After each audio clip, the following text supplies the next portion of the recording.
We are the Orcs, and we have a plan.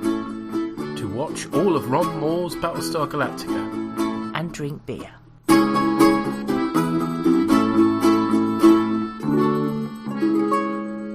Hello! Hello, friend! And welcome to Borgcast Galactica 4.8. With Peter and Anne-Marie. Hope you're well and staying safe and all that. We begin with our first episode tonight, Scar. Oh, Scar's gonna smoke you like a fine cigar, my man. Who's Scar? Not who, what. Toaster's Top Gun, deadliest raider in the Cylon fleet. Give me a break. One of the machines, one's the same as the next. Yeah, that's what we thought till Captain Thrace cut the brain out of one. Scar's the best they got. A lot of pilots died going after that bastard. Why do they call him Scar? Oh, you'll find out soon enough. It's got a taste for nuggets. Easy pickings. We see a land ram! Yay, land rams! Excellent. And it's a mining... You can't really call it a mining colony because there's not like a whole load of people there. No, but... mining ship. It's called the Mahuahahahau. Yeah, or something. I couldn't pronounce that. Which apparently is a small coastal village in Mexico. Okay. Why the colonials are naming their ship after it? Bit of a mystery, but there you go. Yeah. And then I like this. You get a few of these. They're like not quite black and white, but very nearly shots of vipers in the sky with vapor trails. Yeah. I like those shots. They're good. And they've got to watch out for Scar, who is the best Cylon raider. Best of the best of the best. And you get all the background into why he's the best. And there's a bloke with a glass of green. Did you notice? It looked like neat fairy liquid he had in his glass. No. In a mess. This is the first of many, many, many flashbacks. Oh, yeah. I can't be asked for all of that. I'm going to be quick with this. Yeah, well done. And then Starbuck is officially the Top Gun. She's got the Stein that says Top Gun. Oh, how much do I like that Stein. That looks fantastic. It does. I had a look. Yes, yours for just £400 on Amazon. Maybe not, eh? Maybe not, no. And she's like pissed as fuck. And she ends up throwing herself on the table. You've been there, yeah. Pyramid style manoeuvre, which of course reminds her of Anders, and she gets loads of flashbacks of Anders. And then you have Kat fighting a Cylon who's been clinging to rocks, and then it's like, no, it's not Scar. Scar comes from behind. Survivor count 49,593. How does that compare with last time? It's down a few, but thanks to the weird way this thing it works chronologically, we presumably Beano is one of them who's referred to as having bought it at the beginning, but then we later are introduced to it. Oh, it just makes no sense. Yeah, okay, so basically, long story short, Kat and Starbuck are doing the I'm better than you are, which I just can't be fucked with. It just reminds me of me and my sister, aged 8 and 6, in front of the big mirror in my mum's bedroom with hairbrushes, and we used to go, I'm much more beautifuler than her. Every time you see me, clap your hands, and the other person has to try and barge them out the way, ideally making them put the hairbrush in the roof of their mouth, and then start being the one in front of the mirror singing. That's the level 8 and 6-year-old girls. So that's all I'm saying about that plot. It's bollocks. Starbuck is drunk. Starbuck Mrs. Anders. Play the little violin. Like nobody else has lost anybody at all ever. Lots of pilots have died. At least one of them is Starbuck's fault because she's a pisshead. There's the mining colony. They've hit pay dirt because they can make more Vipers out of what they found on the mining colony, although at this rate they won't have gained any Vipers overall because of the ones that have been taken down and shot, so what's the fucking point? But never mind. The Pegasus is building the Vipers away with the fleet, and Galactica is guarding it. Now that the resurrection ship has gone, the raiders, which are like trained animals, which we find out from Sharon is the case, but we thought that anyway from earlier on, are behaving differently because they don't want to die. Scar is really angry because dying is traumatic. Okay, and he doesn't like it. So it's like he's out to get them, they're out to get him. Kat's all like, yeah, it's going to be me because look, when you spin me in a chair, I beat Starbuck, haha. And basically Starbuck is all doing the whole suicide ring, ramming speed thing. And then she remembers Anders, our tiny violin. And so at the last minute she pulls up and lets Kat be the one to be the winner, huzzah. And then they all remember all the pilots who have gone before, so say we all, the end. Wow. Normally your plot synopsis is slightly longer than that. Do I take it that this was not an episode that therefore appealed to you very much? No. Can you tell? Okay. Yeah, just slightly. I was picking up those vibes. It's probably because we've lived together for so long. I'm aware of these little signals that you give off. They are little, aren't they? They are subtle. You would not know. It has taken 23 years for you to know that, this is the... Oh, just fuck it. It just made me so angry. I can't stand all this, I'm betterer than you. It's like, you can both be good at shit, you twats. Think how much more annoying it would have been if it had been men, though. Because, that's sort of standard. Yes, it is. My bollocks are bigger than your bollocks type talk, isn't it? But it's just like... The fact that it's women doesn't make it any better. It's still bollocks whoever does it. However big they are, yeah. Yeah, I just don't fucking care. Well, okay. Sorry, that's my thoughts on the episode. At the core of this is a really neat idea. The whole thing about Scar preying on them and being, this super raider that's downloaded so many times it's got amazing experience to draw from. It looks cool. They've made it look distinctive. It has a distinctive sound even.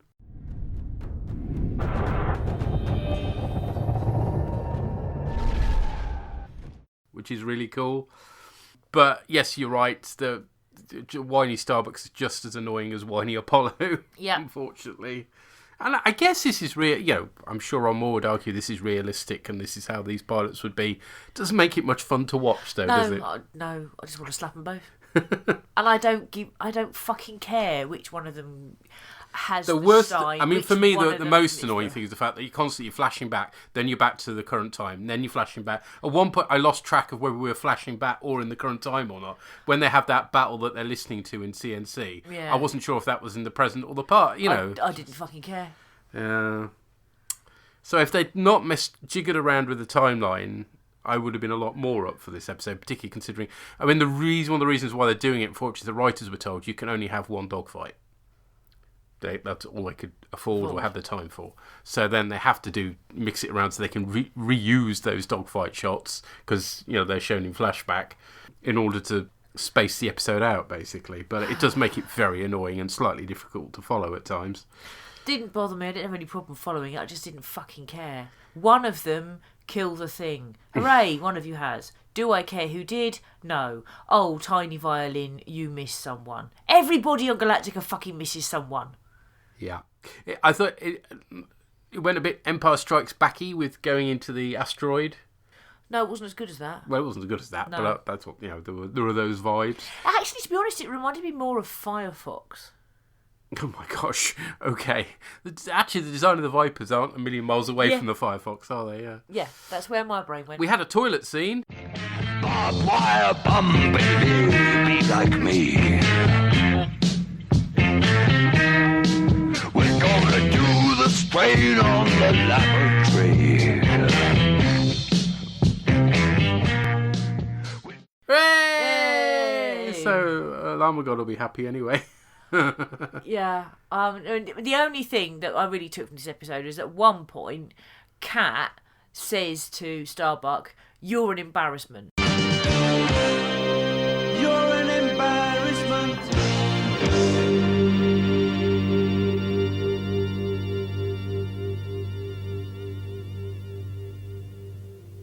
Kind of sums it up, really.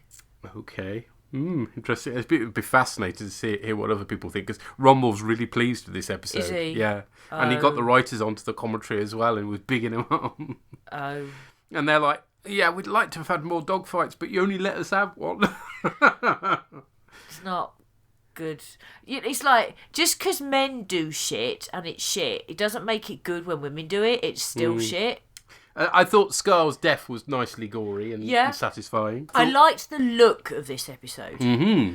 The cockpit footage is really good. I'm sorry, too much beer. Needed it. Cinematography. Mm-hmm. I liked it. Yeah. That's the good thing. That was the good thing. Another annoying thing: the Starbuck Apollo. Will they? Won't they? Oh, I don't fucking care. Exactly. It's just like move along. Nothing to see. You deserve each other, or maybe you don't. I don't care. Fuck each other, or don't fuck each other. On the upside, it ends up with Starbuck not being the best pilot in the fleet anymore, which at least is something. She's been knocked down a peg or two. Although apparently Katie Sackhoff really hated that as an ending. Yeah. I mean, the amount of liquid she drank in this episode is a wonder she wasn't constantly going to and from the toilet, to be honest, because she was knocking back the fake liquor, wasn't she? And I did like that scene where she's got the bottle in her hand and she's staring at the cockpit footage of Scar. And, I mean, really well acted, really well shot. That was good. It seemed wrong Adama and Ty being in the pilot's piss-up afterwards. They seemed completely out of place. No, but that didn't to me because they got Scar. It was appropriate for them to be there. Yeah, they wouldn't be able to relax properly, were they? No. I saw it, given that they were standing up, I saw it as they had popped in to see the commemoration of Scar dying, and then they'd bugger off again. That was my thinking, and that's how I interpreted it, and it was right that they were there. And the basic concept of the episode, to get into the mind of the fighter pilots and how stressful that is, that I completely agree with Sharon. Yeah, but we'd already done that with Kat taking the stims, which they reminded us through flashbacks over and fucking over again. I don't think we needed that whole Deer Hunter, John Williams, Cavatina stuff at the end. That was a bit... Why are we watching the Deer Hunter now? That's bizarre. We just didn't need most of it, really. But it should have been a B plot, an exciting B plot, to something else going on with people we care about. The play fight at the end was completely improvised, by the way. Okay. And that's kind of one of the sweet bits as well. I quite like that. I do like that. I do like Starbuck and Hilo. Yeah, no, they've got a much healthier relationship, haven't they? Yes. They have, yes. But, just no. As I said, a B plot to something else going on, particularly if there's something else going on with sort of politics and talky, I think it would have worked really well. But there isn't an episode's worth of stuff here. I like the fact that we saw some of the pilots we've seen in the past, some of the newbies. So we got Hot Dog, played of course by Bodie Olmos, son of you know who. We've got another episode with Tucker Duck Cleland in it. Duck just makes me smile because we know somebody called Duck. Yeah. He's played by Christian Tesler, who's in the A-Team movie. That's nice. Then we got two newbies that don't last very long, Jojo and BB. And yeah, they're pretty much nobodies really, aren't they? They're just cannon fodder for the episode. But there we are. Shirts. Yeah, so bollocks. Oh dear. I clearly liked it more than you, but I was frustrated by it as well. So there we go. Let's find out what other people thought. Doreen has this to say. Cara is the typical terrible boss at the start, and guess what? She's brilliant at that too. However, Kat is really annoying me too. Oh, and in his heart-to-heart with Starbuck, Lee lives up to our opinion of him. But Cara doesn't come out of the encounter at all well either. The soppy music really annoyed me. I don't really care if Starbuck is dead inside, and I seriously don't feel sorry for her when she doesn't have the glory. She is finally showing an ounce of humility. Well, whoop-de-doo, it's seriously overdue. Yep. There we are. Sampo and Yona? And they have this to say. Okay, another non-linear episode told in flashbacks. I usually don't mind that much, but in this episode it seemed to serve no purpose whatsoever. It was literally just to eke out the fact they only had one dog's fight to show. Yeah, I actually think it would be more effective if we'd built up Scar. Yes. As a scary bogeyman for the whole episode until finally seeing him at the end. Exactly. That or would be even far better. seeded him a few episodes before. Possibly, but yeah, I mean, if this had just been an episode that was building up to the big bad, that would have been good. Also, this episode had too little content and desperately needed a B-plot. Absolutely. As you might have guessed from the first two comments, we didn't particularly like this episode. Neither did I. There was some good stuff in there, but it was spread pretty thin. I always like a good space battle, but this wasn't one of them.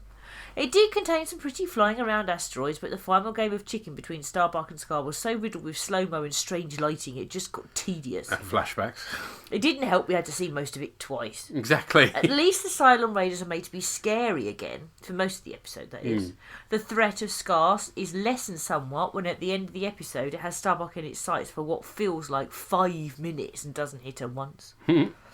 If the Cylons know that the Colonials are conducting a mining operation in one place, why don't they attack with force? Oh, they do make the point that they haven't got the resurrection ship to hand anymore, so they're being a lot more cautious and just attacking with a couple of raiders. So they do address that at least. They do, but as they say, you would still think they jump in with some base stars as a good way to put a stop to the whole thing. No, they're not It would be that, an easy victory. They're not being that risky, that's the thing.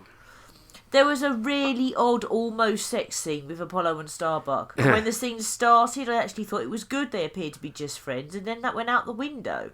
And even though me and Yonna had a good laugh at whiny Apollo, oh, Starbuck, you're too rough, we do have to admit that Starbuck was acting extremely weird, even for her.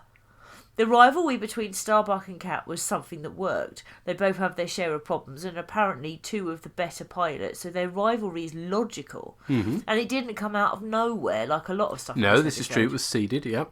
At least Starbuck and Hilo seemed to have a healthy relationship, as you said. I also liked the speech where Starbuck indeed did not remember the name of every dead pilot, and it was quite emotional. Oh yes, and apparently the Pegasus can manufacture Vipers. So Viper Count isn't only dead, they're now actively kicking the corpse. This was another in a run in a series of pretty average episodes. Not terrible like Black Market, just mostly tedious. Thanks, guys. Thank you. Jeff has this to say: this was a weird one. I wanted to like it, but found it a bit lacking. On the plus side, there were a lot of spaceship action, and the asteroid setting was very visually interesting. This is true. I enjoyed the nuts and bolts logistical aspect of needing raw materials to actually address the continued loss of Vipers. The revelation that the Raiders could resurrect just like humanoid Cylons was a great concept. Yes, it is. Unfortunately, this was all just flavouring for a personality conflict between Starbuck and Kat, and neither of the pilots came off well. Nope. Starbuck is understandably traumatised by everything that's happened to her so far and has become even more self-destructive, but also seems to have caught mopey moodiness from Apollo. Yes. Most of Kat's criticisms are valid, but the character is just so arrogantly unpleasant. Yeah.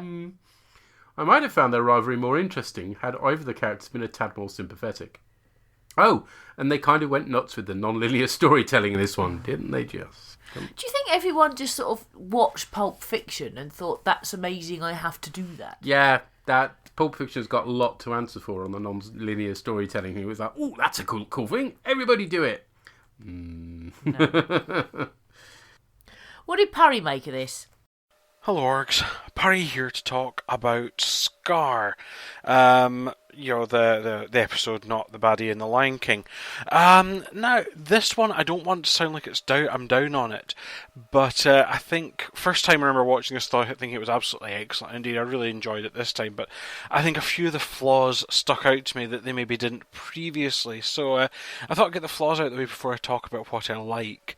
One of them is, again, I think I've said this before, I'm struggling to care about Starbuck. I do see her as, I think, more so than I did in my first watch through of this, that she has been built up as a bit too best at everything but troubled, and so Starbuck's either troubled or being the best at something, and that's kind of, that's her twofold thing, is has not actually made her that interesting a character. I know they've tried to give her a tragic backstory and interesting stuff, but she's just not as interesting as people like Belladama, Colonel Tai, and so that was one of the things.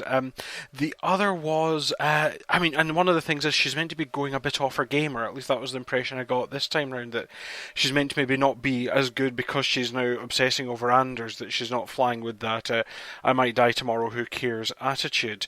And indeed at the end she's kind of, it's quite nice that she kind of becomes happy with that.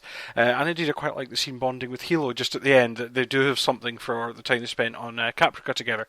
But the other thing was this kind of spat with Kat that's come out of nowhere. Now, I just think, again, this could have done with a bit of development.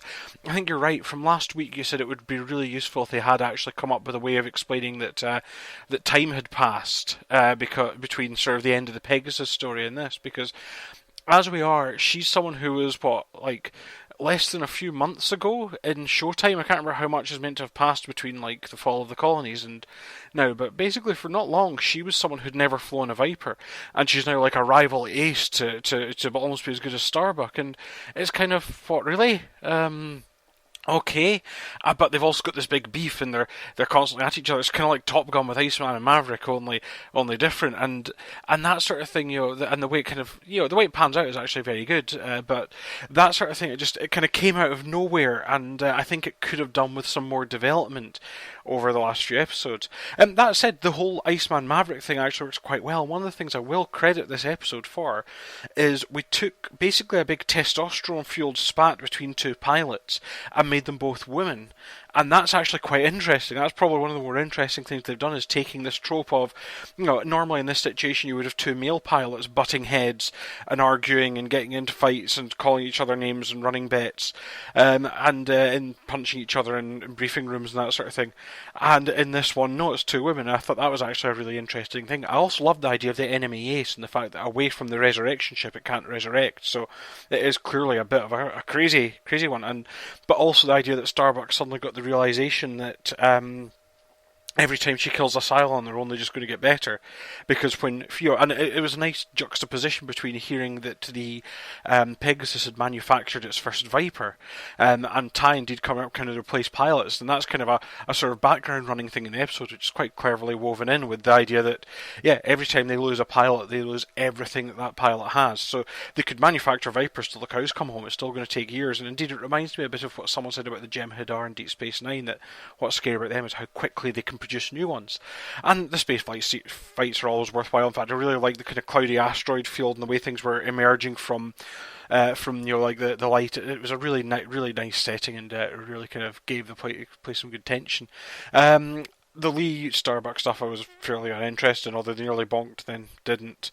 And then Lee went off in a strop about it. That was kind of a bit of an uninteresting diversion, to be honest. But I did like, looking at the scene at the end when they were kind of when she was reciting the names of all the fallen pilots, and I thought that was when she was actually going up to hand over the cup, to fill up Kat's cup. Did you notice Ty was smiling in the background? And I thought, I bet he's loving this at the moment, because she's been taken down a peg, and that's what he wants. And again, something Michael Hogan, he possibly didn't even know he was in the shot, and it might have been accidental, but I think it carried off really well. So overall a good episode, but I am seeing a few of the flaws in it, and I think some of them are underlying flaws with the series. It's kind of based on the foundations rather than anything to do with the specific. So I'll be back in a bit to talk about Sacrifice, but in the meantime, bye for now. Thank you, sir. Thank you. Yeah, supposedly Starbuck is going off her game because of Schrodinger's lover, who may be alive or may be dead, and you don't know until you go to Caprica to find out. Yes.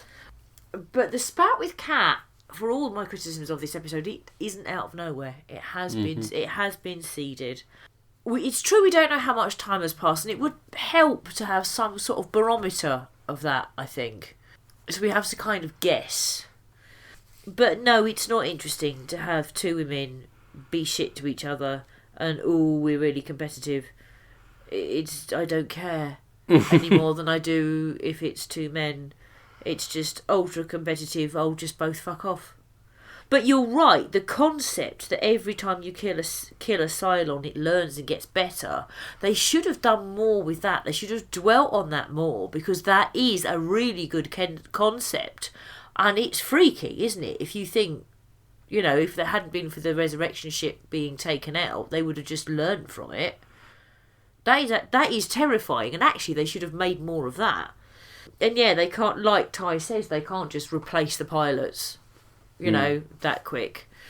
Which is, it's good that they've got more Vipers, except they've lost 4 and built 1, so I'm not sure it was intelligent.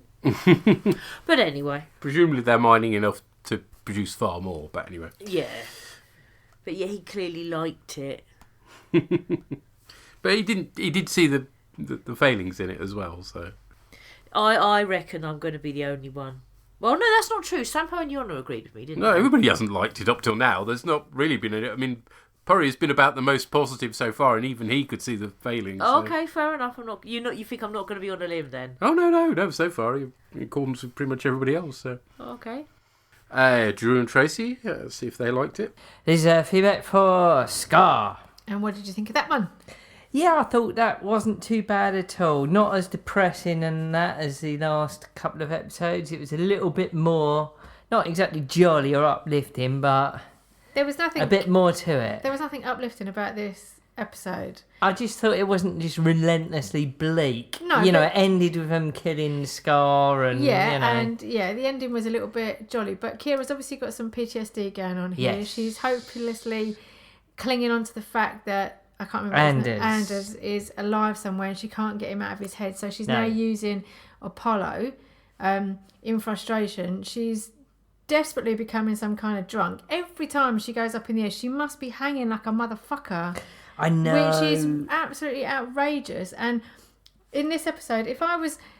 I don't understand how they can just let Kat talk to her the way that she does. There's just absolutely no respect there. They're drunk and none of them get on with each other. I just think, like, if this was in the office and, like, every day you come in really hungover and you're, like, having big arguments with everyone, it'd just be, like...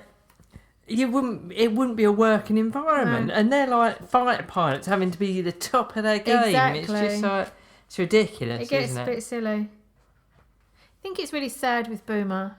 Yes, it is. You know, because obviously she is Asylum. Appreciate that. You know, but she doesn't kind of feel like Asylum. It just feels like Boomer. She feels like she's still, you know, wants to be in with the fleet and you know, she wants to do for the greater good, and it's really confusing. Like, you can see Kira like having a conversation with her, and it's kind of like, oh, this is my friend Boomer, and then obviously the realization hits that she's a Cylon. It must be really hard. Definitely.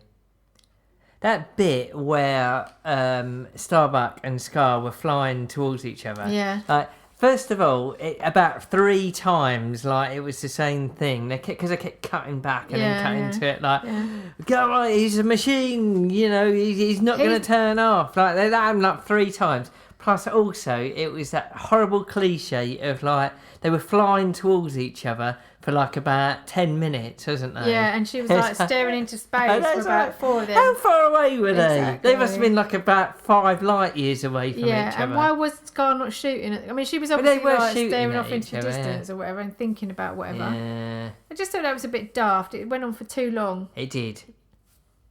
So Hilo hasn't really been to see Sharon in the last couple of episodes. No, there was, apart from Starbuck and Sharon, there wasn't any going on with Sharon, was there? No, and you'd think that instead of being down, like, play fighting with Starbuck, he'd want to be down there spending some time with Boomer. Expectant Boomer, Well, yes. yeah, because she's still preggers, ops. You know, cool, that was what's going to happen when that baby comes out, but... Yep. Yeah. Yeah, so... I didn't mind this episode, actually. I thought it was good. Fine. There was a lot of, like, flying, action-y, Top Gun stuff going on, so that was quite good. I just feel like Kat needs to be put in her space, because however bad Starbuck is, and I think it's quite appalling how she's acting, at the end of the day, it's her boss. Yeah. And if Kira was talking to a Dharma like that, she'd probably get court-martialed through lack of respect, and I don't understand why... But we've anyone seen on the below Galactica, Starbuck can speak to her like that. There's no rank or anything. When Kira said give us the room, and she was obviously goading Kat, and Kat whacked her one, I literally thought that was Starbuck's excuse to say, right, you're out of here, fuck off. Starbuck is not unknown to punch superior officers either, though, is she? Yeah, so, and she's always been reprimanded she's not going for to use it. that. Yeah, maybe. She's been reprimanded for it, and I don't know why Apollo doesn't pull her off, because so to she's speak. because she's a disgrace. Yeah. Anywho, that's just getting rolled by. No, it's a good episode. I Yeah, far enjoyed it. more enjoyed this than the last 2, definitely. Yeah. Let's have another one then. Okie dokie. See you later. Bye. Bye. Bye. Yes, clearly Apollo should pull her off. Yes. Okay. Yeah. You're right, though. When Starbuck lamped Ty, there was reprimands, and Kat's not been given any. Mm-hmm. Yes, you did get the same shot 3 times. To be honest, it reminds me of, like, Scooby-Doo, where whenever they run down a corridor, it's just the same cell, scene, isn't it? Over and over and over again. That's kind of what this is. Hanna-Barbera's Battlestar Galactica. It is really. Yeah. Yeah, if this was an office environment, I would have been sacked. In fact, where I work, there was a office. I can't remember now if it was the summer party or the Christmas party, but there was one person turned up really, really hungover. Christmas party, I remember you telling me. Yeah, and just barfing in the toilets the whole time, and someone just come in and went, "You should not have been here. This day's leave. Go home." and don't come back until you sort yourself out. You are not in any fit state to work. Yeah, she didn't come back. Ever. No. But, apparently, because pilots are special, they are allowed to behave like complete fucking arses. I don't know. I don't know how realistic that is. Well, particularly the US military doesn't have the greatest of reputations for discipline in the ranks. That's true. Yeah. He says, so... Fair enough. Yeah. And they've earwormed me now. Mm-hmm. Because Starbuck can't get Anders out of her head.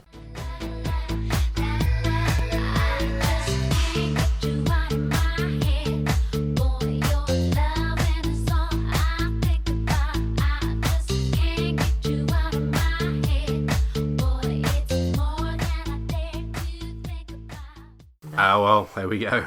But I don't think you're likely to play out to Kylie, are you? Well, I'm partial to a little bit of Kylie, and let's face it, there's not a great deal of her to go around, so, Oh, okay. Maybe she should pull you off.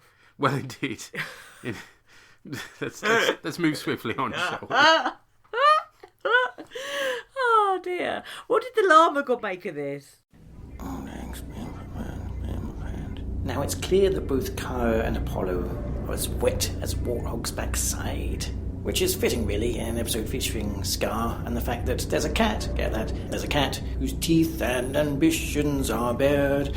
Be prepared. It's okay, I'm not going to do the whole thing like that, don't worry. I've already subjected your listeners to too much of my singing in the past, although, song to play it on. But yes, following on from the Lee-centric episode last week, now we have a Kara-centric episode, which is, at the very least, because it's got space battle action in, it's a bit more interesting, and she's nowhere near as wet as the young Adama is, so it's definitely more interesting to an extent. Again, I'm going to guess that it's frustrating for you, because it once again employs that non-linear storytelling technique. It's like, was this a thing in the early 2000s? I guess it must have been, because this was around about the time that Lost was airing, so this kind of constant flashing back was very fashionable then, so it'd be interesting to know if they'd tell the story in quite the same way if there was a remake Galactica now. And you do have to wonder if this episode was made as a response to the fact that, as has been discussed many times, Starbuck has become slightly overpowered, and finally, she's no longer the best at absolutely everything. Kat manages to beat her score on the target range and takes down Scar. Now, on that, I love the whole idea of Scar. The idea that there's this veteran raider, and the fact that all the raiders get better every time that they die. I mean, that's a really interesting idea. Now they're having to be a lot more careful because obviously they can't download because the Colonials went and blowed up the resurrection ship. So actually having a personality to confront on the Cylon point of view, that definitely gives it a bit of an edge, even though we knew it wasn't going to last an episode. So yeah, I do love all the dogfight scene and all of that. And it is nice that we finally get a little bit more depth to Kara, to an extent. I mean, although she now has something to live for, what she's living for is Anders, and I guess this means that we'll be seeing a bit more of him, maybe, if he survived back on Caprica. But yeah, he wasn't the most interesting of characters, but she's his reason for living. Yeah, I don't know. And they managed to not entirely resolve the whole tension between Kara and Lee, such as it is, by having them not shag, because clearly she just wanted him because he's desperate, and he clearly has deeper feelings for her. But yeah, he's just a whiny puppy dog boy, so yeah, I can understand why she's not really that interested in him, although she's interested in Anders, so go figure. But it is nice to see her becoming a little bit more mature, realising that she isn't just there just to keep living until she dies. So yeah, it's nice to see a little bit of character development from her, and I guess we'll have to wait and see where they take it from here. And also nice to see Kat coming to the fore. There's some fantastic tension between her and Kara, and I'm looking forward to seeing how long she manages to stick around and where her character goes as well, because obviously she's basically Starbuck but in miniature. And the fact that she actually calls Starbuck out on her heavy drinking, one tie on the ship is enough for everyone, that's a really nice moment. But will she follow the same trajectory as Starbuck, or will she learn? The main interesting thing about the episode is from one of the deleted scenes, actually, where the arriving Nuggets learn that the belongings of the dead Viper pilots are actually sold off at some sort of auction, which seems a bit heartless. And jars ever so slightly with the later scenes where they remember the dead pilots' names, so I can see why they cut that one out. It's a very strange scene. But yeah, not the greatest of episodes, but an improvement on the previous episode with Lee. And not just because it featured a bathroom scene, but also maybe because of that. Let's see if the improvement in quality continues into the next episode. And let's also see whether Kara continues to be the best at no longer being the best of things. Yeah, that cutscene, that's exactly the reason why Ron Moore said they cut it, is because it did jar rather badly. I mean, it is apparently a thing that happens in the military when somebody dies, that they'll auction off they're good, particularly on naval ships, because obviously space is limited. So make the most of what you got. But yeah, you can tell because some of the later scenes, one of the things that one of Beano's possessions was a Razmag, and you can see that being read by various pilots, like hot dogs looking through it. Yes, you don't see him unpeeling the pages, but yeah. Yeah. But yeah, the concept of Scar is good. I think it's bigged up nicely in this episode. As somebody had previously said, it would have been a lot better if you sort of gradually built up to seeing him at the end, because it is a really good bit of design work, and that whole idea of it being really full of anger because it's been died that many times and stuff, and yeah. So there is a nugget, if you excuse the phrase, of a good episode here. It's just ruined by non-linear storytelling and by Starbuck and Apollo being annoying. And Cat and Starbuck being annoying. And the whole thing being annoying, really. But, yeah, Scar is good. The concept of Scar as an angry raider, yes, that is a good concept. But they didn't make enough of it and had too much. I'm better than you are. Na na na na na na. And we've heard from Andrew. If I was showing off, what I'd do is I'd edit this feedback in a similar way to how this episode is edited. I'd start with a flash forward to the end part where I'm talking about how they manipulate the chronology of the episode, and then I would cut to some other stuff and then build up to the end part where I talk about the manipulation of the chronology of the episode. Anyway, I'm going to tell you what my first thought was watching this episode. So the episode starts and they do the previously on Battlestar Galactica bit, and they show the raider that Starbuck cut open and crawled inside and piloted. And then we're introduced to this raider in this episode called Scar. And the thought did strike me that you could interpret this juxtaposition of imagery of Starbuck's raider in the past and Scar in the present as meaning Scar is the reincarnation of Starbuck's Raider, which in its way does make the universe kind of smaller, but it does create a little bit of a story there. Starbuck forced Scar in a prior incarnation to crash land, cut it open, pulled out its brain, hijacked its body, and then flew it away. And now, in reincarnated form, Scar wants to fucking kill Colonial Viper pilots. I quite like that. I mean, I don't know whether you should interpret it that way, but you can. And this episode as a whole just gives an extra dimension to the Cylon Raiders. Normally they're just like any other bad guy in any other TV show. They're almost cartoonishly disposable bad guys. But this one's got a little bit of something extra going on. It makes plans and it uses tactics and it scores victories. I mean, that's one thing that kind of differentiates Scar in particular from your usual anonymous bad guys. This one actually wins. This one actually kills people and is an actual threat. So it's actually important that they take it out. But who's going to be the one who does take it out? Is it going to be Kara or is it going to be Kat? One of the features of Battlestar Galactica is very often you can see where people are coming from. You might not agree with their reasoning, but you can see what their reasoning is. And you can see the reasoning of both Kat and Kara in their competition that they have going on. Kat's as good, if not better, than Starbuck is, and she wants to prove it. And, in another time and place, Starbuck might actually enjoy the challenge, but this is here and this is now, and here and now, an insubordinate, know-it-all pilot is something that the pilot corps can't really afford to have. Starbuck, who is in charge of the pilot corps this week, needs to put her foot down on that straight away. She needs to stamp out any kind of insubordination or any kind of challenge to her authority, as far as she's concerned. But on the other side, Kat feels like that authority does need to be challenged. Starbuck's self-medicating heavily. She's giving advice that gets pilots killed. And even though it's just bad luck that this is the 1 out of 100 occasions where the advice that Starbuck gives doesn't work. 99 times out of 100, you do what Starbuck says and it works, and you live. The situation is so fraught and so tense that Kat's going to blame Starbuck for giving that advice anyway. So you can see where each side is coming from. And Kara's very possibly right about Kat being afraid of Scar. And on the other side, Kat doesn't know about Kara still thinking about Anders, which is a complication which kind of takes what they've got going on a step beyond just two pilots contesting the Top Gun spot. Kara's problem with Kat in this episode isn't entirely that she has a problem with Kat in this episode. It's Kara feels as though she's let Anders down and let down everybody on Caprica, and that's manifested in very self-destructive behaviour. But Kat eventually gets the kill on Scar, and must have actually killed the other Cylon Raider as well. There's one Cylon Raider, and then they engaged that, and then Scar followed up. And you don't see that second one again, so Kat must have dealt with that one as well. And she gets a "you earned it" from Starbuck, which maybe is what she wanted all along. And notably, this is one of a number of episodes by this point that has begun with a flash forward to the end. This one's a little more ambitious than some other ones, in as much as this one, it keeps cutting between this final battle between Kara, Kat and Scar and the events of the episode. I don't know what to think about that. I don't think it hurts, but I don't know if it helps, if that makes sense. I think you could probably run this episode in completely chronological order and it would work just as well. If I were showing off, what I'd do is I'd edit this feedback in a similar way to how this episode is edited. I'd start with a flash forward to the end part where I'm talking about how they manipulate the chronology of the episode, and then I would cut to some other stuff and then build up to the end part where I talk about the manipulation of the chronology of the episode. Although maybe, as with the episode, perhaps it wouldn't hurt, but also it wouldn't help. Anyway, that's Scar. Thanks very much for your time. Take care, bye-bye. Yeah, and thanks for not turning that into an everlasting loop, because that really would have been the last straw. It would have been. Is Scar the reincarnation? Well, there's an interesting thought. It is, and you're right that when you think about what they deliberately did in terms of what they put in the teaser, it definitely is an interpretation. Yeah, absolutely. Yeah. I quite like that idea. That's good. Yeah.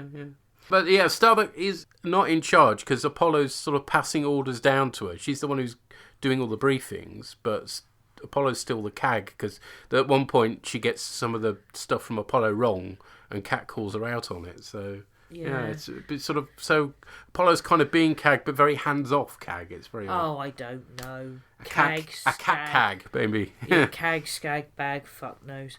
But yes, you can argue that they can't afford to have a hotshot pilot challenging everything, except that's fucking what Starbuck wasn't it?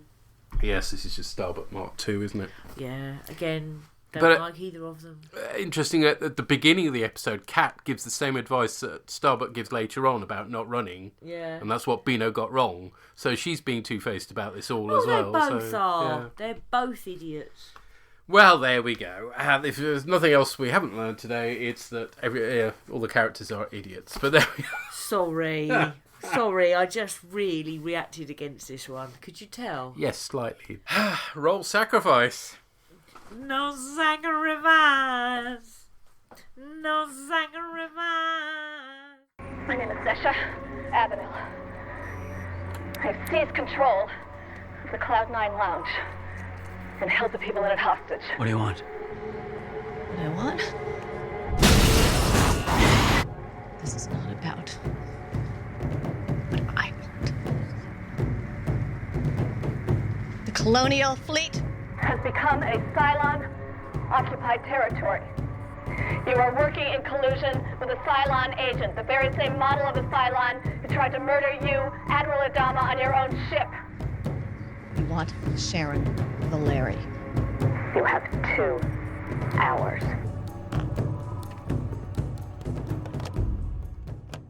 So then, Sacrifice, a.k.a. the Ballad of Weedy Billy.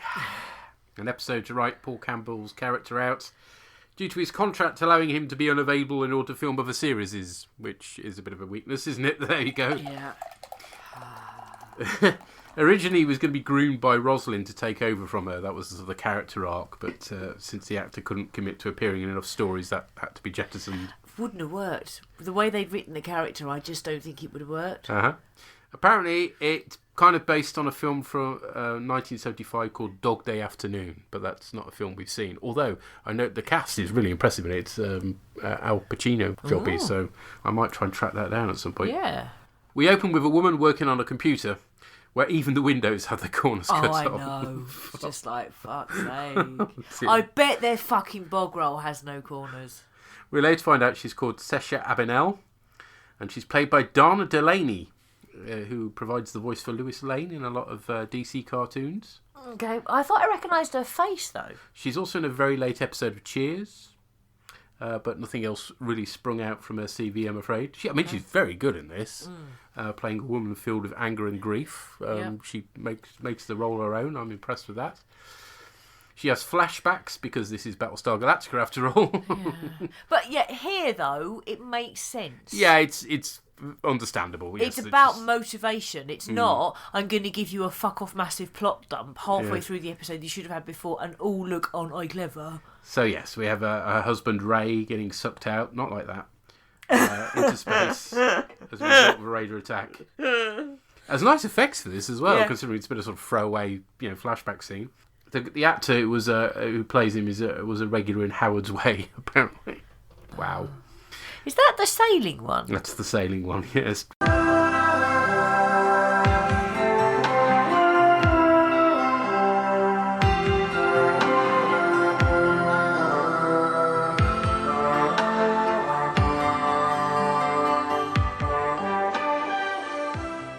She also has a lot of pictures of Boomer, which is who she clearly blames for this. Yeah.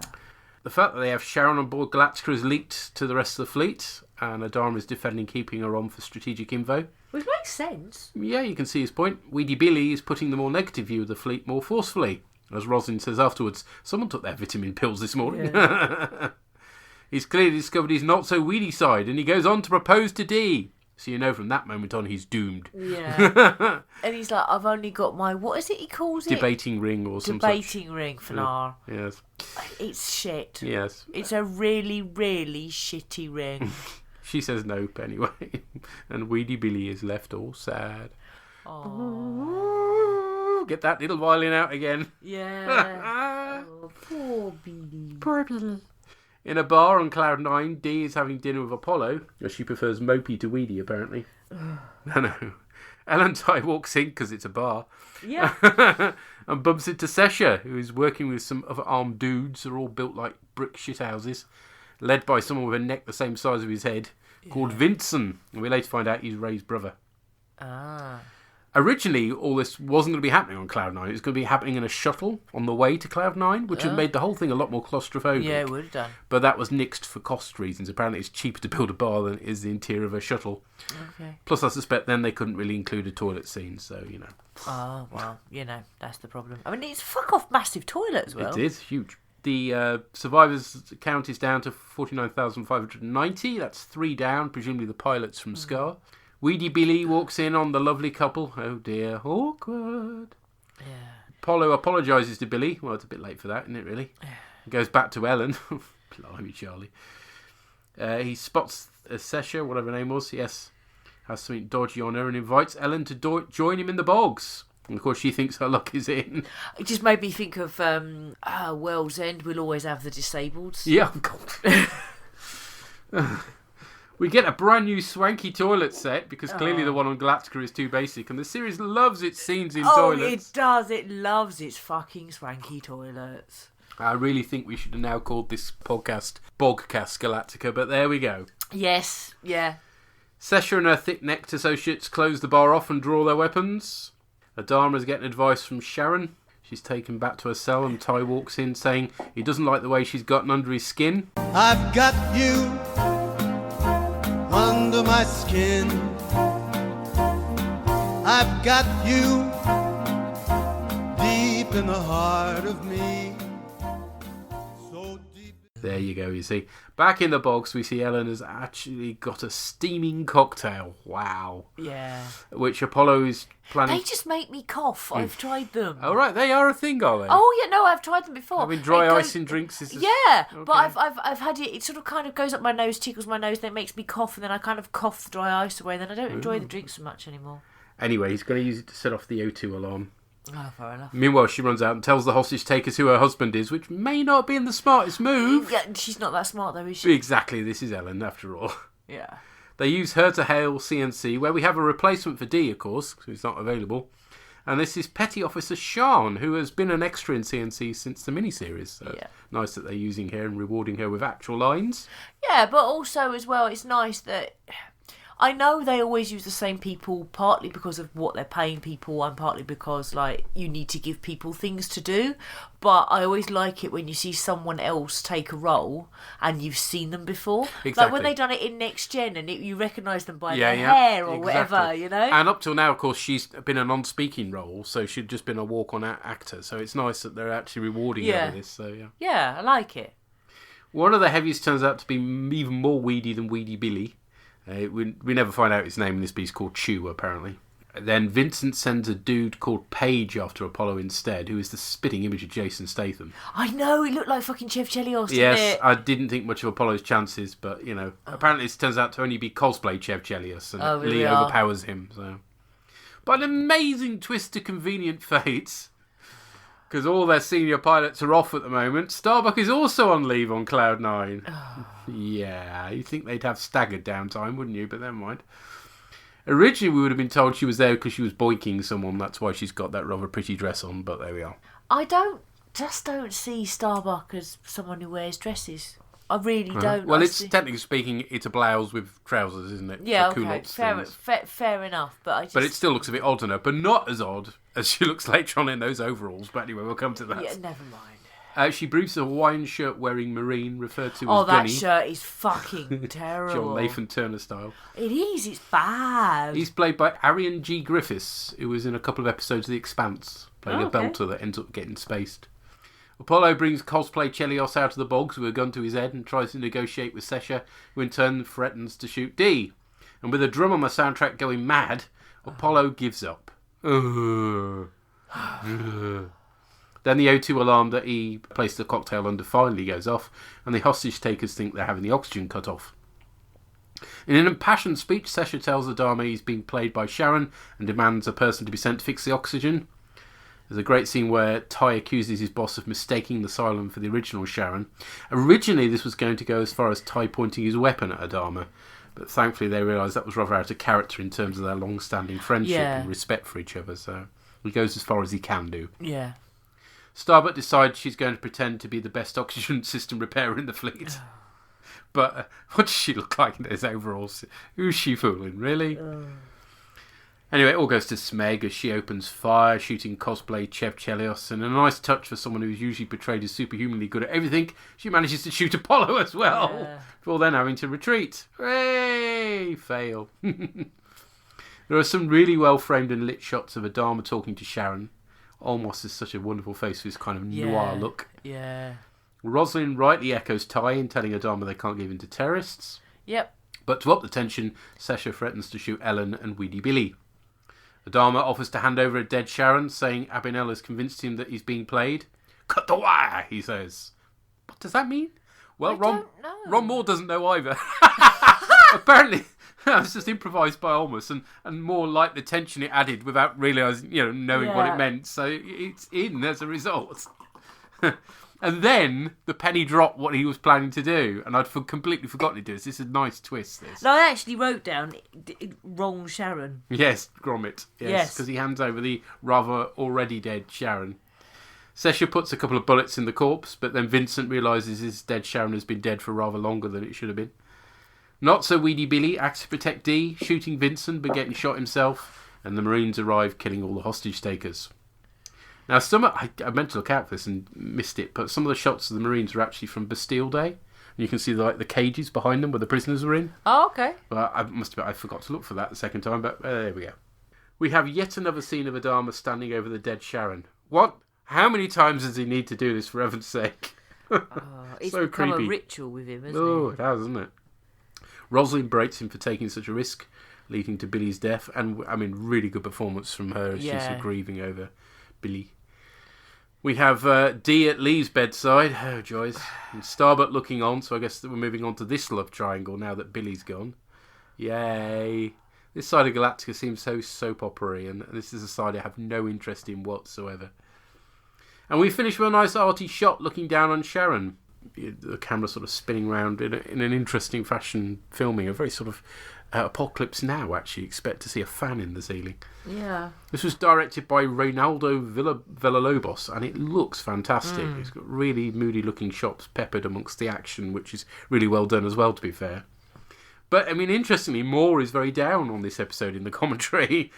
I mean, I think it's mostly a good action-packed episode. I've certainly preferred it to the last one. Yeah, and whilst we won't miss Weedy Billy, at least he's had a good send-off anyway. He's come up trumps in the end, so... Yeah, actually, originally my memory was that I enjoyed Scar a lot more than this one. I'm completely the way round now, to be honest. It's okay. I mean, there's some bits in it that are annoying. Mm-hmm. Like you say, you know, because of course it's Starbuck. Do you know what I mean? It's just like, oh, fuck off. Why is she off at the same time as Apollo? That makes no sense at all. No. But, you know, a lot of it is good. I think that you can see that they're closing in or whatever as a hostage scenario. The fact that Starbuck goes in and then fails, that's like, oh, okay, that's not what I thought it was going to be. Do you know what I mean? That's good. That's good. And she's so, full of guilt about it and having to tell Well, she's Dharma not used to failing, is she? Yeah. So, I like that. I like that Billy, for all of his shit proposal with his shitty ring, I like he kind of redeems himself at the end, kind of thing. And so no, he hasn't got military training, but he still goes and tries to do something anyway, which I like. Goes down in a blazer of glory.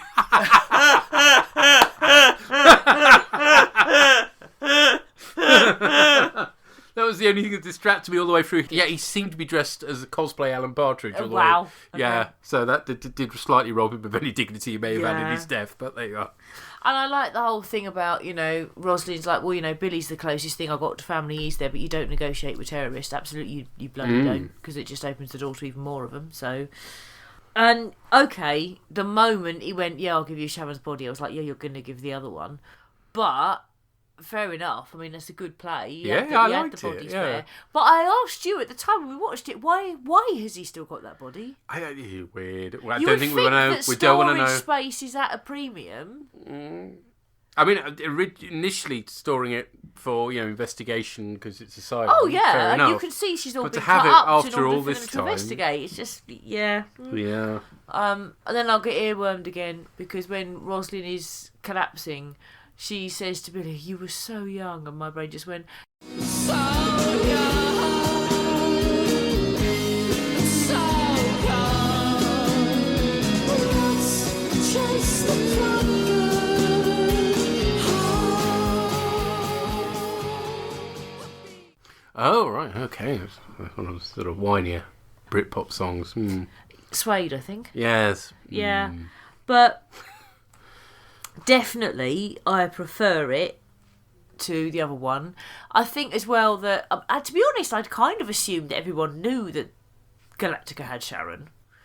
But when you find out that they haven't known, then, they're not going to keep it a secret forever. No. Do you know what I mean? It is going to leak out. So, in the main, I think it works as a plot.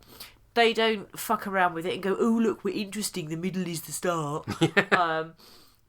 The characters... Because it would have been so easy for them to open with the hostage situation. Yeah. Because that's what they seem to do in practically every story. I mean, all right, we do get a flashback, but at least it's a flashback that makes sense in context. Flashback, yes, and it's the sort of flashback that works. It's giving the main villain context, and that's fine.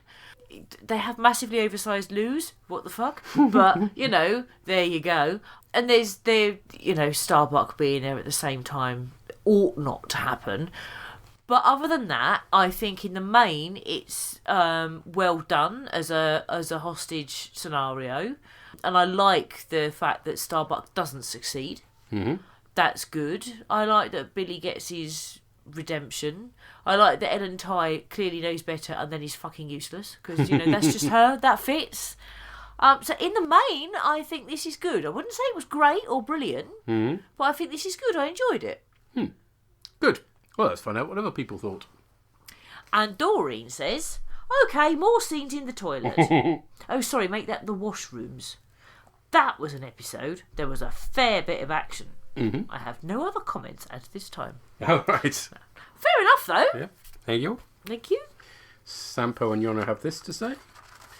We are clearly in a slump of episodes where the plot is not just moving forward at all, but even though this episode felt insignificant, the basic story worked just fine. So in my opinion, this is the best of the last 4 episodes. Not that the bar was very high. Billy dying is, of course, the big thing to happen here. I was genuinely surprised. I did not remember that from my original viewing.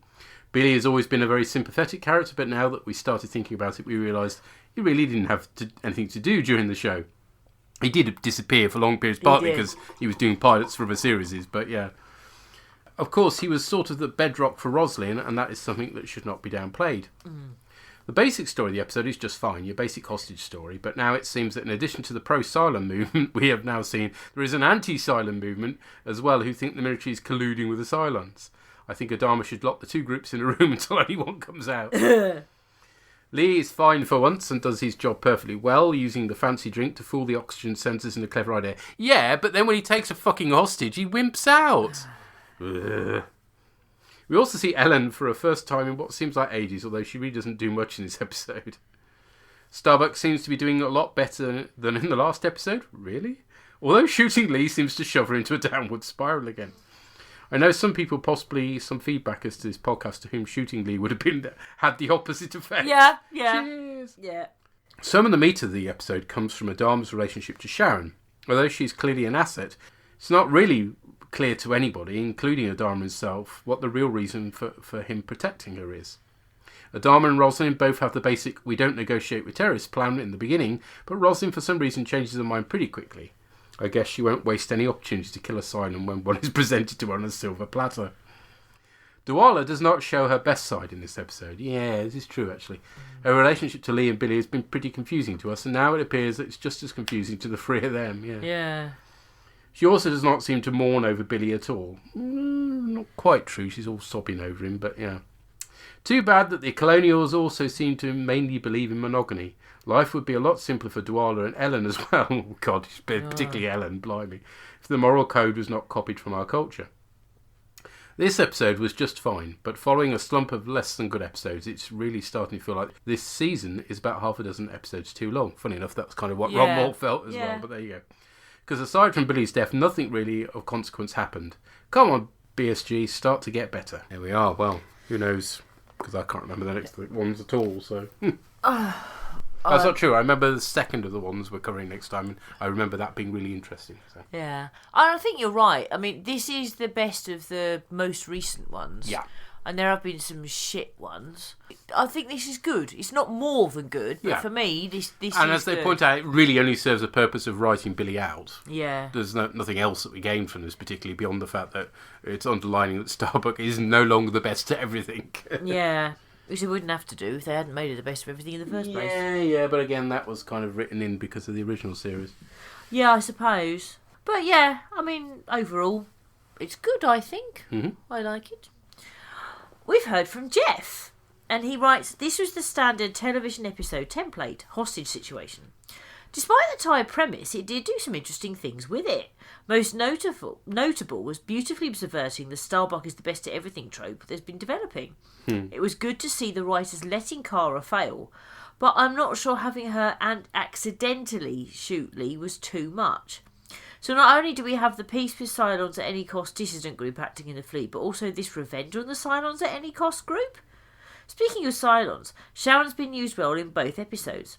Starbuck previously and Adama in this episode can't help but see her more as the Sharon they knew than a captured enemy.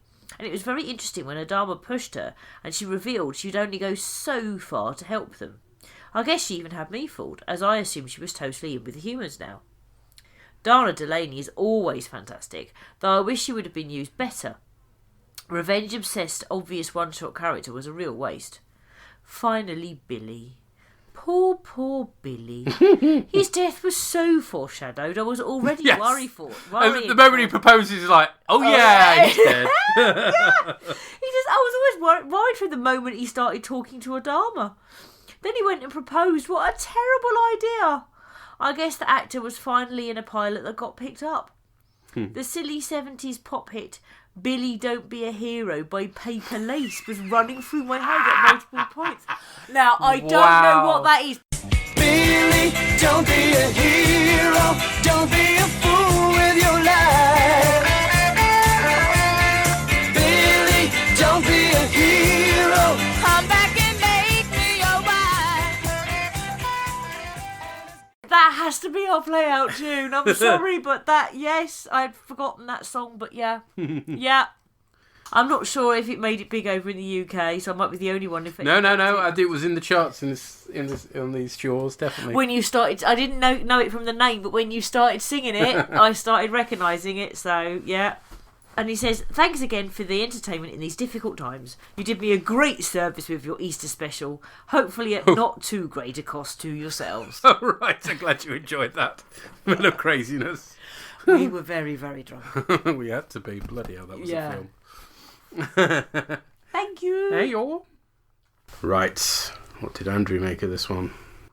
I don't know the behind-the-scenes story of this episode, but it seems an awful lot like they started from the position of we need to write out Billy, and then they work backwards from there. This is kind of an intrusion at this point, and I don't mean that in a pejorative way. I just mean that by this point in the season, there are enough story threads and plot threads that have been established already that could be followed up on. And so having this episode here, which isn't really to do with any of them, kind of feels a bit like an intrusion. But again, not in a pejorative way. But it's here for the purpose of getting rid of Billy. And getting rid of Billy is what it does. And in so doing, it asks the question, what drives an otherwise non-violent person to violence? We have Sesha Abinell, who takes up arms to hold the bar in Cloud 9 hostage. And we have Billy, who takes up a gun to try to prove himself a little bit of an action hero in resolving the situation. And if you look at the pair of them, it seems like what drives them to violence is actually love. For Abinell, it's the love of her husband, late husband, which has been sort of hollowed out by a need for revenge against the Cylons who killed him. And for Billy, it's his love for Dee, which has kind of turned a bit jealous by her refusing his proposal of marriage and then turning up on Cloud 9 with Lee Adama. And there's a little bit of he picks up the gun to try to show her that he's the equal, the physical equal of the heroic Apollo. And in the end, these efforts of violence by both of these individuals wind up getting them killed, wind up getting them shot, which I think is really the lesson of this episode. Don't love. I do have to remark on something. I do have to utter what I think may be a minor heresy. Everybody, most of the time deservedly so, talks about how good Edward James Olmos' acting is, but there is a moment in this episode where I feel there was a moment that was missed by Edward James Olmos, or by whoever was directing Edward James Olmos, and it's the moment where Starbuck tells him over the phone that Lee's been shot and she thinks she did it. And he hears this news and there is nothing. There is no reaction on his face at all. I understand the stoic nature of the guy. I understand the stone-faced nature of the guy. But in hearing that his son has been shot, possibly fatally, nobody knows at this point, the absence of any reaction from him, verbally, facially, or anything, goes, for my taste as a viewer, beyond stoicism into just being inert. I think there was a moment missed there, a moment of some reaction. You could wring something out of that. It wouldn't have to be much, it wouldn't be in character if it were, but some indication from him as a father that the news of his son having been shot has registered on some level. I'd like to have seen that. I think there was a moment missed there. On the other side of that scale, I thought that Mary McDonnell's grief at Billy's death was very effective, actually. To return to Sesha Abinell, just very briefly, I think as a guest role, it was well acted. I think as comfortable as she got in the terrorist role, for want of a better phrase, once the operation, again for want of a better word, was underway, and they'd taken control of the bar, taking charge and giving out instructions pretty commandingly. I think before that, there was quite a clear sense from her that she felt out of her depth and nervous. It's one thing to be gathering rumours and information about potential Cylon prisoners. It's one thing to be writing manifestos and publishing literature. And it's another thing to be even planning something like this. But to actually do it, to actually step into that room with a gun in your belt with the intention of doing it, is a very different thing altogether. I mean, I assume. Which I think adds a little bit of dimension to the character before she meets her inevitable demise. So that sacrifice, A bit of an obliquely named episode. You have to do a little bit of thinking as to what anybody is actually sacrificing in this episode. I suppose if I'd have to pin down an actual deliberate decision of giving something up, then it would probably be Abenel and her fellow terrorists giving up their future in the fleet, giving up their freedom to expose this Cylon and to kill this Cylon, because there's no way that this action is going to go unanswered by the authorities in the fleet. That's the only sacrifice I can really think of. Plenty of people get shot and lose their lives, but nobody really sacrifices their lives or anything. So I guess it must just be the sacrificing of their future freedom for a cause that they believe in. Anyway, thanks for listening, take care, and remember, don't love. Okay, bye. And on that cheery note, thank you, sir. I think Billy pretty much sacrifices his life in this episode, so that kind of counts, doesn't it? Yeah.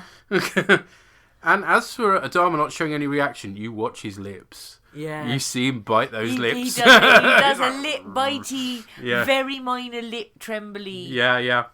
I mean, the only thing I would say is, to be fair, he has had stronger reactions in the past. Yes. And this is a more muted reaction. But it's there. It's there, but also maybe he's now so fucking used to everybody trying to kill his fucking son. Yes, he doesn't exactly. react as much as he used to. Well, he's had to face it a few times, doesn't he? It's just part of the course in a way for him now. Yeah. I have to say, though, his bitey lip is not as good as What's-Her-Face's lip tremble in Picard. Oh, yes. The Doctor, What's-Her-Face, Yeah. yes. It's been a month since we've been watching that. I've forgotten the character's name already, but Agnes. Yes. Yes, Agnes's lip tremble is something to be held. Yes. But yes, you're quite right that this episode only exists to write out Paul Campbell. Yeah, that is why it's there. But it does it relatively well. So Yeah, we don't complain. No, it's at the end of the day, it's nothing special, but as a piece of entertainment, it's good. What did the Llama God make of this? Intentional crew. Now, the memory is a funny old thing, isn't it? I'd certainly remembered that Billy doesn't make it to the end of the series, and I knew that he got killed somehow, but I really couldn't remember exactly where he went out. I guess at this point, he'd finally got another better offer for another TV show, so this was the actor leaving. I seem to remember him leaving as a result of a Cylon attack on the fleet, so yeah, strange that. The memory must be getting old. But still, this is a good, tense episode, further building on the idea that there's more interfleet politics happening than just the military versus the political arms of the government, and it's nice to see this in direct contrast to the pro-Cylon peace/terrorist cell that Roslin had to negotiate with a couple of episodes ago. So there are definitely a lot of different feelings running throughout the fleet. There's those that think they can make peace with the Cylons, and those that don't even like the idea that Adama is harbouring a Cylon within the fleet. That's an interesting idea. I'd be interested to find out what the pro-Cylon faction makes of that. So given that they're not being told the truth about everything, don't know if that would change their opinions on everything. And yes, if there's something that episode that featured the near abortion of Sharon's baby shows, it's that when the terrorists demand Sharon this time, you don't immediately believe that Adama won't actually give her to them, because she's been treated badly enough in very recent memory,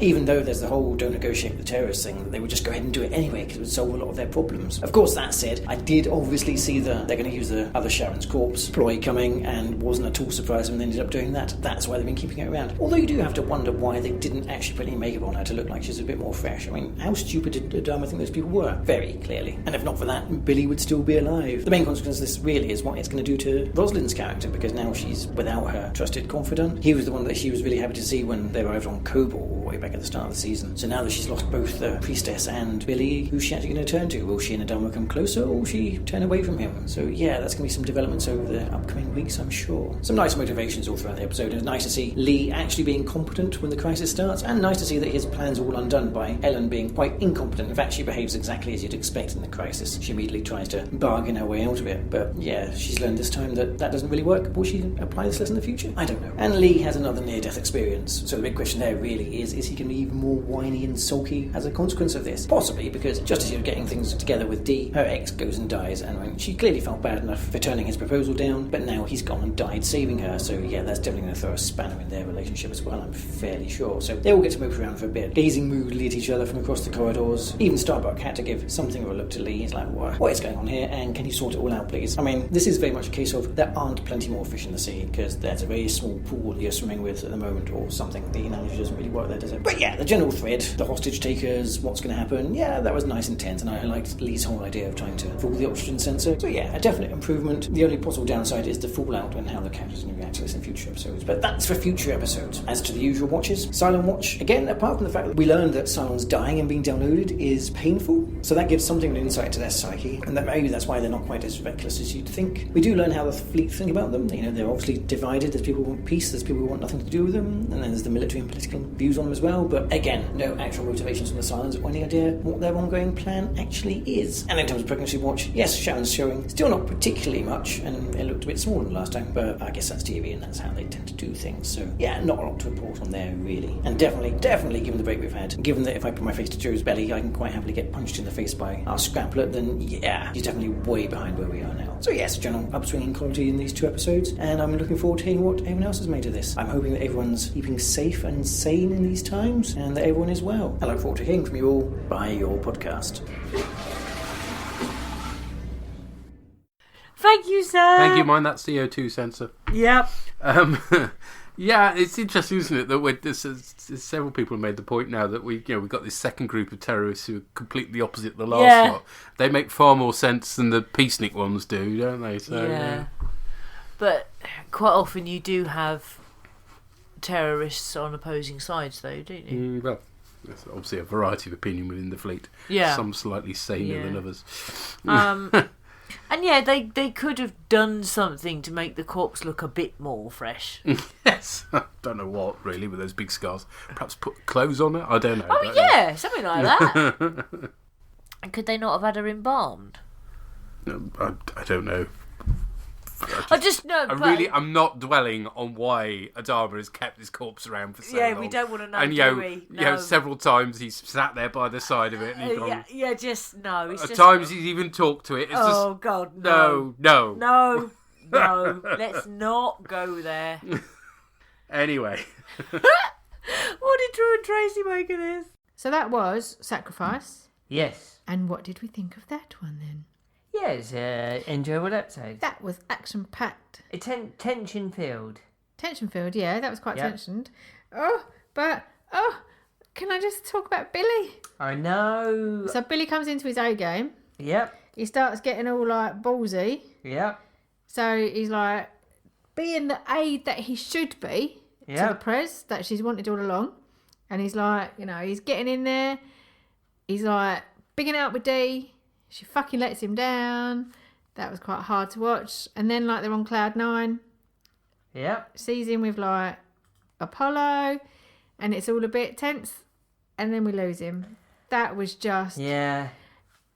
Why didn't they build him up in a couple of episodes? It's a bit of a trope, I think, isn't it, with TV shows? Yeah, all of a sudden a minor character comes out the woodwork and then they get killed. He's been in it for such a long time and he's kind of been a little bit of a mouse in the corner. And all of a sudden you've got an episode where his balls finally drop and then he fucking snaps it. That's just harsh. And I've got to say, I totally didn't remember him dying. No.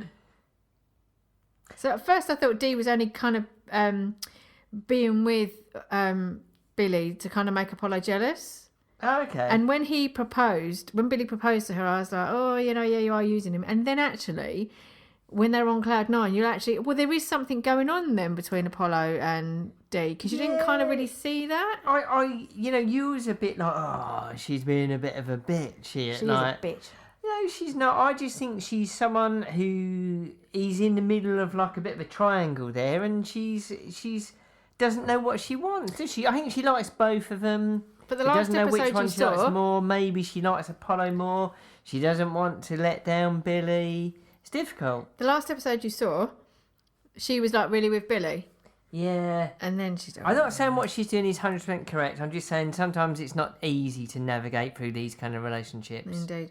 So, Elusive Ellen is back. I know, we haven't seen her in ages and she's back. I tell you what else I haven't seen in ages, the Pegasus. Where's the Pegasus? They did make reference to it in this one, didn't they? No, last one, or was it the one before? They said, they're off, doing something. Yeah. I want to see the Pegasus. Why in the fuck would Ellen think that Leah Dahmer would want to shag her in the toilet? She's so delusional, isn't she? She's a skank, isn't she? Never a truer phrase. Why does Starbuck always have to try and be the fucking hero. When they said, That "Oh yeah, on pissed me Cloud off. 9, yeah, Starbucks in tomorrow," and I was like, "Yeah, she would be. She's going She to would fuck be." this right up. And she does, because know. she gets too big for her boots. She thinks she's the fucking hero. When she gets Lee shot. When she goes in, like, as the repair person, and then she, like, it Fix gets it man. found out, fix Yeah. it man, and she gets the guns out, starts shooting. And she's like, what? Why would you do idiotic that? plan. Why didn't she take in a couple of grenades and throw them at, like, the hostage, The terrorists. the Yeah. terrorists? Yeah, You yeah, know, yeah. it's like, start shooting at the hostages and the terrorists. Exactly. No, what a stupid And this plan. is a little bit. So she says to Adama, "Oh, you know, Lee got hit by friendly fire." Like I said to you at the time, if you've got friendly people in front of you, don't fire. You fucking idiot. Idiotic. But this just, you know, this is another reason why she fucking gets on my nerves. And maybe she's meant to. I don't know. But she's just driving me around a twist. And Adama is such the pacifier, talking to the terrorists, negotiating with the terrorists, understanding their point. But then he pulls it out the bag with the dead Sharon. Yes. That was quite genius, actually. It was. Lee is the Miles O'Brien of Battlestar Galactica. What? He is, because he keeps getting beaten up. He does, doesn't he? He got beat. He got strangled Yeah. by, like, a few episodes Yeah, ago. the He mob. gets beaten up all the time. Yeah. He was shot got today. blown up. He got shot today. He was popped into space. He's the Miles O'Brien of BSG, definitely. I like the reference. If anyone's going to get it, it's going to be. Yeah, but if it's anyone's gonna going be to get it but Adama. bounce back, it's Leo. Yeah. Next week he's fine. Yeah. Yeah. Of course he is. Yeah. I really enjoyed it. I really enjoyed this. I It was thought good. it was. I'd like to have seen Ellen get a punch in the face. They Yeah, could have that done would have been couldn't good, they? but never mind. But it was really intense. But I really enjoyed it. I enjoyed it a lot as well. Let's have the next one. Okay. See you later. Bye. Bye. Thank you. Let's face it, Lee is nowhere near as likeable as Miles is, which is not in the same league at all. I mean, yes, he suffers about as much, but the difference is that Miles has always got a smile on his face, and he's actually likeable. Yeah, so it's kind of like the same stuff that happens to Miles, but it happens to Keiko and you don't care. Yes. Dear. And yeah, I mean, Starbuck may has just as well have chucked a fuck ton of grenades in there for all the effect that her plan had. And yeah, Ellen Ty is a skank. That's not wrong. That's not. And I love your phrase, Tracy. His balls finally drop and he fucking snuffs it. Yeah, that's true of Billy. Yes, the ballad of Weedy Billy. They are summed up. Yes. And we've heard from Purry. Hello again, Purry here to talk about sacrifice. Sacrifice. No, you know what? I think we can do better than that. Hold on 1 second. Yeah, that's more like it. This episode's another of these odd ones, so I actually thought this episode originally was the one... Do you remember the one with the quorum and the first time we really see Cloud 9? And you had the people in the bar with guns and the bar fight, and I thought, oh, that's this episode where Billy gets shot, and it wasn't. And it turned out to be this episode, and I actually thought this one was a different one, which I think's upcoming just because of the name. Because I suppose sacrifice does kind of work. Had a couple of tropes that bugged me. The main one was our lead shooter. She did that common thing of talking everything she typed, so we got an idea of what her manifesto was without having to read it on a screen. But I mean, I don't know if she's just a particularly bad writer, or if not bad writer, but if she just got something that she needs to read out everything she says. But it's a very common narrative trope to stop you having to see words appear on the screen. I gave you the idea of who she was, and the hostage situation was tense enough. I actually thought it was really well done. Again, some of the soap opera stuff I'm not really bothered. The whole Apollo love triangle thing. It's not working. I mean, again, part of it is that you don't like Apollo to begin with, so instantly the minute... Now, I can understand Dee rebuffing Billy. He comes at her with a ring out of nowhere, and she could just not be wanting to marry anyone. She's in a really stressful job. The world's falling to bits, and she's already said that she's terrified every time she sits in C&C. She might not really want to do a wedding at the moment. She might just want to have some fun relationships, or maybe just not have anything extra stress. It's just not what she's looking for. I actually think a bit on Billy there, the fact that he takes it so harsh. But she then goes kind of on a date with Lee, and that I think people should be treating Dee better for starters, because she's lovely. But also the fact that basically, Apollo strikes out with Starbuck, and that doesn't work out, and she's too complicated, so he goes for option 2 and decides to have another crack at Dee, who's up for it because Billy proposed. And that's, it's just... The relationship stuff doesn't work, although I did like Ellen Ty when he said, let's go to the bathroom. I liked Ellen's kind of obvious glee that she thought that they were going to have a quickie, and that was just quite fun again, her as kind of a fun character. I actually thought she was going to shop him when she said she was going out, and so that was quite a surprise that she didn't. And indeed, this whole discussion of Sharon's status, and is she getting under Adama's skin, and I like the fact that Ty was there to kind of bring that in as well, that is she, basically he was able to be the question on the bridge and in the C&C of what's happening with Adama, because he does seem to have this slight, not obsession with Boomer, but definitely she's the one who, we saw him even with the first Boomer when he was in tears, that when he was kind of upset that might be something that's been bothering him for a while, and yeah, so that was, the kind of Boomer-Adama relationship, something I didn't actually remember from the past, and it's actually quite an interesting one. That said, our gunmen are pretty dumb in the fact that they don't notice instantly that the woman, she's so blinded by revenge that she doesn't notice that it's clearly a very old frozen corpse that's rolled out. When he says, I shot her myself and set the corpse out, it's like, really? Did you? Did you know? But I do like the idea that people are upset that there's a Cylon there, so there's good and bad in this one. Again, the hostage situation's well done. It's just this one in particular, Scar to a smaller extent, but this one in particular really feels like filler. I mean, significant stuff happens. Billy dies. Billy gets shot. And we have that, Dee running from one person to the other, trying to put compression on it. And indeed, Billy gets some quite good moments in this before he dies. I know the actor was being somewhat flimsy. He was trying to get other jobs in other things, so I think they possibly just wanted him out of the series, or he wanted out of the series, because that's why he vanished regularly. But but this one feels a bit fillery, is maybe my issue with it. But overall, I mean, it's not bad. It's not. I didn't feel hurt watching it or anything. It's maybe not the best that this series can do. I think the downside of seeing stuff like Pegasus, we know they can be better than this. So all that remains for me to say is do keep up the good work. I always look forward to the podcast.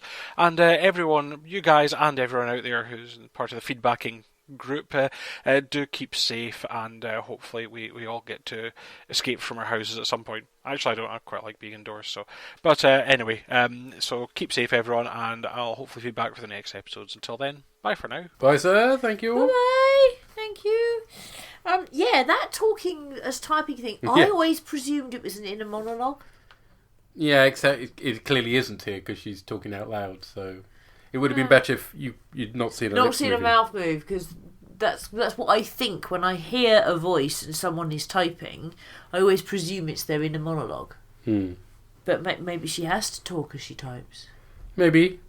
I mean, with the lockdown, I find myself talking to myself a lot more. So, I mean, maybe. And I keep thinking you're talking to me. I know, it's freaky because we now share an office together. Yeah. And I'm used to sharing an office. So I'm happily talking to myself, not realising I'm no longer talking to myself because she's in the room.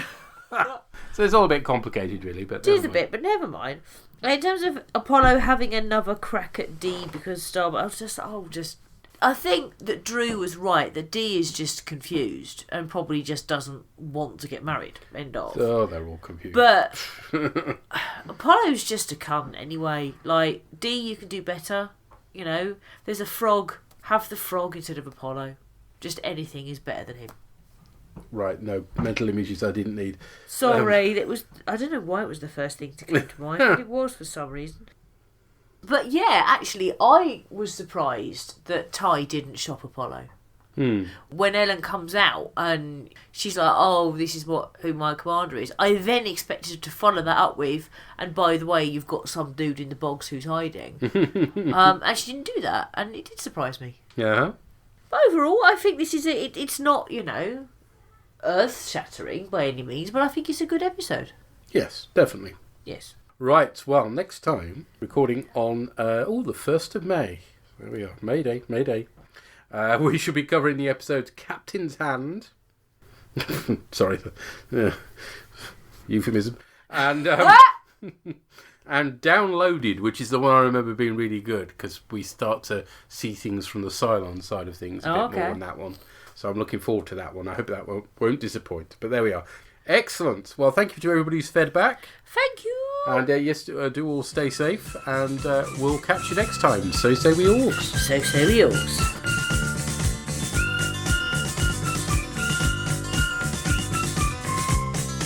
The music at the beginning of this podcast was arranged and performed by Drew Barker. All other music is used for illustrative purposes only, and no copyright infringement is intended. The artwork for Borgcast Galactica was created by Andy Pelastides. To contact us, send emails or MP3s to borgcast@gmail.com. Contact us via Twitter at rev_org or Borgcastammo. #Borgcast. Visit our website at galactica.libsyn.com. Or view images relating to our cast on our Tumblr site, borgcast.tumblr.com. There's also a Spotify playlist with all our play-out tunes on it. Billy, don't be a hero. Don't be a fool with your life. Billy, don't be a hero. Come back and make me your wife.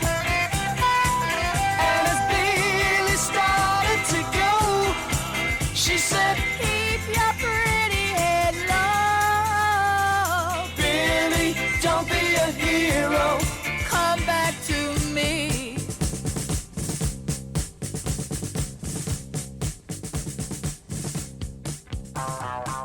The soldier blues were trapped on a hillside.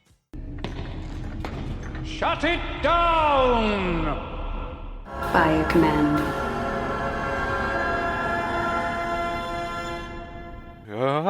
Ra-da-ba-da.